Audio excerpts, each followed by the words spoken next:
Menurut Amnesty Internasional, demokrasi kita, pelanggaran hak asasi manusia kita, menurut mereka Amnesty Internasional Indonesia adalah terburuk sepanjang sejarah. Jadi artinya demokrasi hancur pada titik nadir, ekonomi rakyat miskin hancur pada titik nadir. Jadi teman-teman sekalian, pada paper saya ini saya membuktikan bahwa di zaman Jokowi ini, ketika demokrasi hancur, ekonomi juga hancur. Jokowi ini 5 tahun pertama, menurut tim pengentasan kemiskinan yang resmi negara kita, itu rata-rata penurunan kemiskinannya adalah 0,5%. Tapi menurut CNBC Indonesia, selama 5 tahun pertama Jokowi hanya berhasil menurunkan kemiskinan 1,04%, yang terburuk sepanjang sejarah. Nah, kita vektor, kita sudah buat poros perubahan Indonesia. Kita akan lakukan terus gerakan-gerakan memperkuat poros perubahan itu. Perubahan ke arah apa? Perubahan menghancurkan oligarki, menghancurkan PT 20% anti demokrasi, menghancurkan kekejaman terhadap para habaib, para ulama dan lain-lain, pemenjaraan orang-orang politik. Itulah arah kita. Karena kalau tanpa arah, untuk apa kita berkumpul?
Warahmatullahi wabarakatuh. Yang saya hormati Presiden kita di sini, Presiden Serikat Islam, dan para pembicara. Yang saya hormati pemimpin rakyat Aceh, Pak Mudzakhir Manaf. Pak Mudzakhir Manaf ini kalau nggak ada bangsa Aceh, Indonesia nggak ada. Dan saya pernah tahun 93 ikut konferensi Islam sedunia di London. Saya ketemu dengan teman-teman Aceh, saya menangis di situ karena orang Aceh bilang saya bukan Indonesia.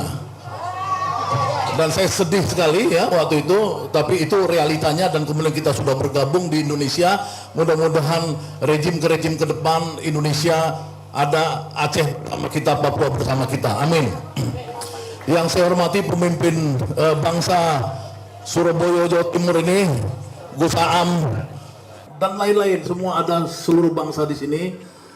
Wabil khusus sebenarnya saya ingin menyebutkan 3 nama di sini. Yang satu tadi adalah Gus Aam, cucu pendiri NU dan cucu pendiri Serikat Islam di Mekah. Yang saya baca di buku ini bersama Kiai Asnawi melakukan pemberontakan pertama sekali di Kudus. Ya, jadi perang pertama kali di Kudus antara rakyat pribumi dengan rakyat Cina pendatang itu terjadi karena pendiri NU namanya Kiai Haji Asnawi dan pendiri Serikat Islam di Makkah bersama kakeknya beliau. Yang kedua yang mau sebutkan kedua Pak Anwar Fuadi yang ada di sini. Yang ketiga adalah Ibong Sahroja yang orang nggak tahu.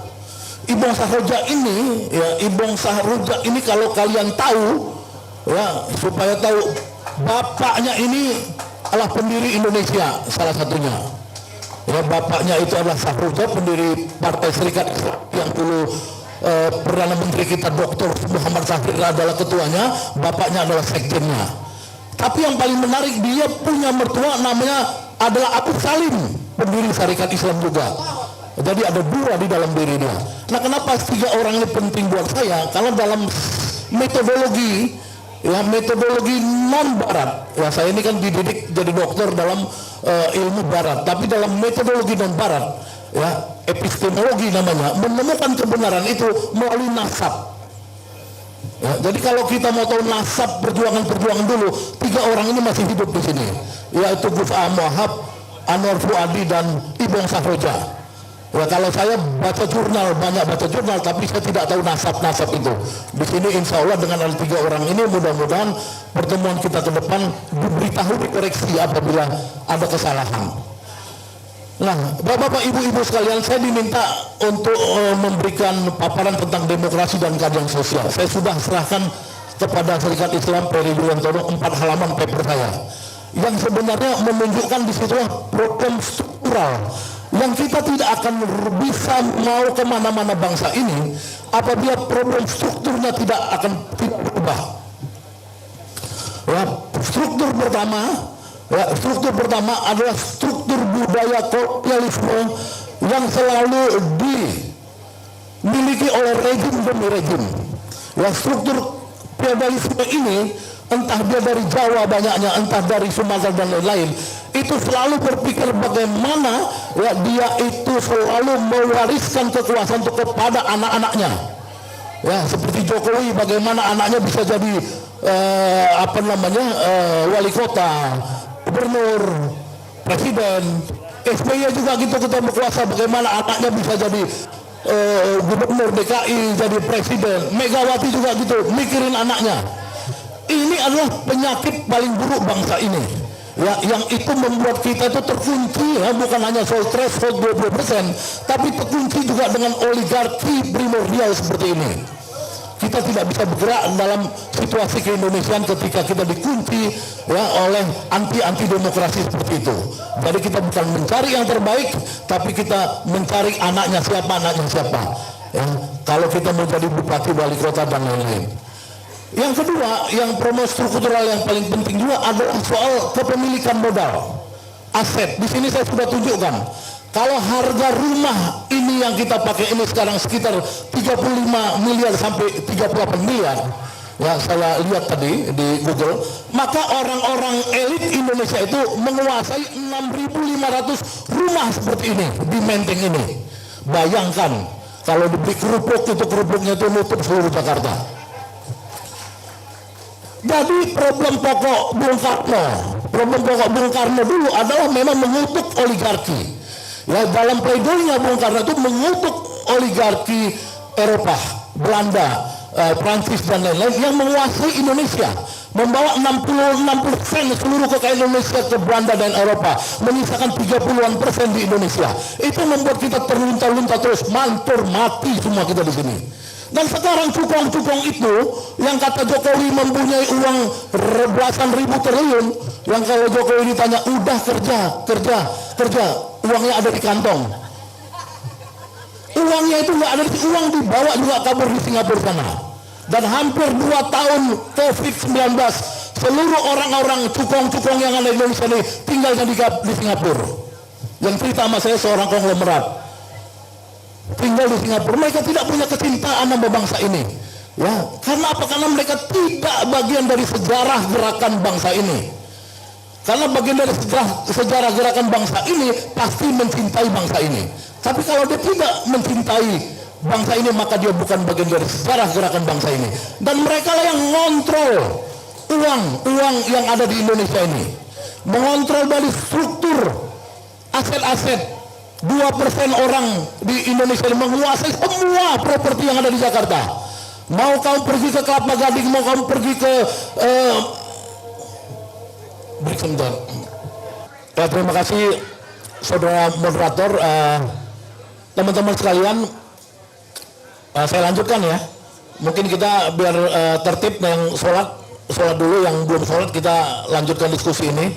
Selamat datang Dr. Ahmad Yani Eva, ini ketua Partai Masumi. Ahmad Yani alirannya sholat dulu dong. Bapak-bapak, ibu-ibu sekalian, saya lanjutkan 5 menit ke depan ya untuk paparan saya. Jadi saya menerangkan bahwa problem pokok bangsa ini adalah problem struktural yang bersifat continuity dari zaman Belanda sampai sekarang. Sebenarnya zaman Soekarno untuk yang sifatnya ekonomi, Soekarno sudah berusaha untuk melakukan dekonstruksi, sudah coba menghancurkan kerajaan-kerajaan bisnis yang dibawa oleh warisan kolonial, baik dalam struktur hierarki kaum Barat maupun kaum Timur asing. Ya, Soekarno memberlakukan waktu itu pembatasan-pembatasan kepada kaum non pribumi dan mendorong kaum pribumi untuk bisa menjadi tuan rumah di negerinya sendiri. Tapi zaman Soeharto, ya sebagaimana kata Profesor Jeffrey Winters dalam disertasinya tentang oligarki, sesungguhnya Soeharto itulah yang membentuk kembali ratusan raja-raja kaya, pemuluk-pemuluk kaya yang tidak bisa diatasi sampai sekarang. Itulah pada saat Soeharto itu digelar sebagai sultanik oligarki dan sultannya mati, kemudian oligarki ini menurut Jeffrey Winters itu menjadi kompetitif oligarki. Nah, tapi sampai sekarang kita melihat meskipun mereka ada kompetitif oligarki, tapi kita tetap terdesak karena kita apabila kita bicara tentang substansi agar bangsa ini merdeka, mereka tidak ingin kita merdeka. Inilah problem pokok yang struktural dan bersifat kontinu. Bapak, ibu-ibu sekalian, pertanyaannya dikaitkan dengan demokrasi dan keadilan sosial tadi. Bagaimana? Demokrasi sendiri sesungguhnya itu bukan sesuatu yang lama buat kita. Soekarno memang dulu dia menginginkan kebebasan. Dalam masa Soekarno di dalam penjara ketika dia buat pledoi, dia minta kepada hakim-hakim Belanda yang ada di Landrat Pengadilan Bandung, tuan-tuan hakim, kenapa Anda memberikan kebebasan berserikat kepada organisasi-organisasi buruh di Belanda untuk melawan pemerintahan Belanda, menyatakan ketidakpuasan, tapi kenapa di Indonesia kami tidak boleh, kami ingin kebebasan. Jadi yang dimaksud Soekarno dalam demokrasi waktu itu adalah kebebasan. Tapi demokrasi yang kita bicarakan sendiri sekarang ini adalah demokrasi yang multi spektrum.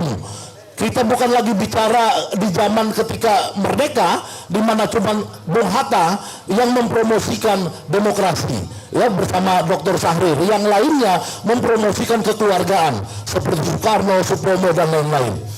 Nah, bagaimana kita menariknya sekarang? Ini problem pokok buat teman-teman bapak-bapak sekalian, karena pada tanggal 13 Agustus, ya, tahun lalu 2001 itu adalah hari yang paling tragedi buat saya. Karena pada saat pagi hari jam 6 pagi saya akan keluar dari penjara Baris Krim dan saya minta kepada kepala penjara, tolong berikan saya waktu 10 menit 20 menit ketemu Habib Rizik. Akhirnya ketua penjara, kepala penjara waktu itu mengatur saya bisa ketemu Habib Rizik untuk pamit tanggal 13 Agustus. Saya bilang, Bib, saya sudah baca semua buku yang Habib berikan nama saya. Karena Habib Rizik mengatakan, Saganda kamu harus belajar Islam. Buku-bukunya mana, Bib? Dikasih buku-buku sama Habib Rizik. Saya baca bla bla bla, selesai 10 bulan. Kemudian saya tanya sama Habib Rizik, sekarang Ana mau tanya pada Habib, benarkah Habib ini tidak bisa menerima sedikit pun soal demokrasi? Kemudian Habib Rizik mengatakan, tidak benar, dia bilang, karena saya satu hari bertemu dengan Chris Tiadi dari CSIS. Dia mengatakan bahwa apakah Habib Rizik bisa berdemokrasi? Nah, kemudian Habib Rizik bilang demokrasi itu boleh, demokrasi itu bisa untuk model Indonesia yang saya perjuangkan. Penerapan syariah itu diberikan pada daerah-daerah yang mayoritas Islam. Artinya Habib Rizik itu sama dengan Abu Ala Al-Maududi yang ada di Pakistan, Jamaat Al-Islami. Ini Habib Rizik berbeda dengan Said Qutb. Ya, Said Qutb di Mesir yang dia sama sekali memang pro kebebasan tapi anti pada demokrasi. Jadi ketika kita bicara saat ini di Serikat Islam, maka demokrasi itu harus kita kaitkan dengan pikiran Cokro Aminoto dulu. Apa yang dimaksud dengan demokrasi dalam bayangan Cokro Aminoto?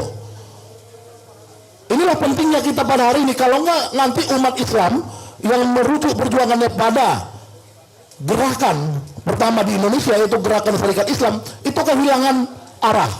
Ya, karena kita berjuang tidak boleh kehilangan arah. Makanya ketika saya tarik ke percakapan saya dengan Habib Rizik, maka Habib Rizik mengatakan demokrasi boleh. Ya, dalam ruang lingkup yang dia gambarkan tadi, ya, model ala Al-Maududi zaman Al-Islami, bukan model dari Said Kutub yang tertutup sama sekali dengan demokrasi. Nah, ini pentingnya kita diskusi. Jadi demokrasi ke depan, meskipun tadinya datang dari barat, menghancurkan seluruh dunia, menghancurkan Ukraina, menghancurkan seluruh negara-negara sosialis ex-Soviet, gara-gara demokrasi ada, membuat perang ada di Rusia dan di Ukraina. Itu kita tidak boleh serta-merta lagi mengatakan bahwa demokrasi kita tolak. Sebagai umat Islam, saya mengatakan bahwa demokrasi itu harus bagaimanapun dikawinkan dengan pikiran-pikiran Islam yang pernah ada sepanjang sejarah yang ada di Indonesia ini. Jadi teman-teman sekalian, pada paper saya ini saya membuktikan bahwa di zaman Jokowi ini, ketika demokrasi hancur, ekonomi juga hancur. Jokowi ini 5 tahun pertama, menurut tim pengentasan kemiskinan yang resmi negara kita, itu rata-rata penurunan kemiskinannya ada 0,5%. Tapi menurut CNBC Indonesia, selama 5 tahun pertama Jokowi hanya berhasil menurunkan kemiskinan 1,04%, yang terburuk sepanjang sejarah. Menurut Amnesty International, demokrasi kita, pelanggaran hak asasi manusia kita, menurut mereka Amnesty International Indonesia adalah terburuk sepanjang sejarah. Jadi artinya demokrasi hancur pada titik nadir, ekonomi rakyat miskin hancur pada titik nadir.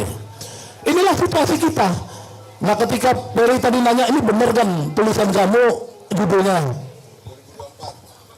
judul tulisan saya ini adalah Demokrasi dan Keadilan Sosial, titik 2 tantangan menuju kepemimpinan baru 2024. Peri bilang benar nggak 2024 itu? Nah, teman-teman sekalian, saya bukan mau mempertahankan Jokowi sampai 2024. Artinya ini Jokowi kalau lebih cepat lebih baik. Ya, cuman bagaimana caranya? Tadi saya bisik-bisik sama Jumur, ini gimana Jum, nasibnya Jumur kan menurunkan 1 juta masa sebentar lagi untuk Omnibus Law dia sebagai serikat buruh. Tapi itu kan bagaimana Jum dengan Tan Malaka? Kira-kira siapa lebih banyak kita di penjara daripada Tan Malaka? Saya dan Jumur ini kan kalau dalam bahasanya Tan Malaka kan dari penjara ke penjara. Nah, Jumur bilang jangan-jangan sebentar lagi gue masuk penjara lagi kan. Ya, mudah-mudahan insya Allah enggak. Tapi itulah perjuangan kita, bapak-bapak, ibu-ibu, dalam Serikat Islam ini. Kita ketemu juga dengan tokoh-tokoh istilah Anwar Fuadi, KW2 itu gini maksudnya. KW2 itu ada pendiri Republik Indonesia, ada anak-anaknya. Jadi apa nih? Persatuan Perintis Kemerdekaan, ada anaknya, putra putri. Nah, kalau Anies Baswedan KW3 karena kakeknya yang pejuang. Kalau Ibong KW2. Nah, ini banyak KW2 di sini. Nah, refleksi ini mungkin akan menguatkan spirit kita. Ya, di dalam ilmu matematika itu ada vektor dan skalar. Ya, kita boleh berkumpul, itu menjadi satu kekuatan, itu namanya skalar. Kalau tanpa arah, ya. Kalau kita kasih arah itu namanya vektor. Nah, kita vektor, kita sudah buat poros perubahan Indonesia. Kita akan lakukan terus gerakan-gerakan memperkuat poros perubahan itu. Perubahan ke arah apa? Perubahan menghancurkan oligarki, menghancurkan PT 20% anti demokrasi, menghancurkan kekejaman terhadap para habaib, para ulama dan lain-lain, pemenjaraan orang-orang politik. Itulah arah kita. Karena kalau tanpa arah, untuk apa kita berkumpul? Demikian, wassalamualaikum warahmatullahi wabarakatuh.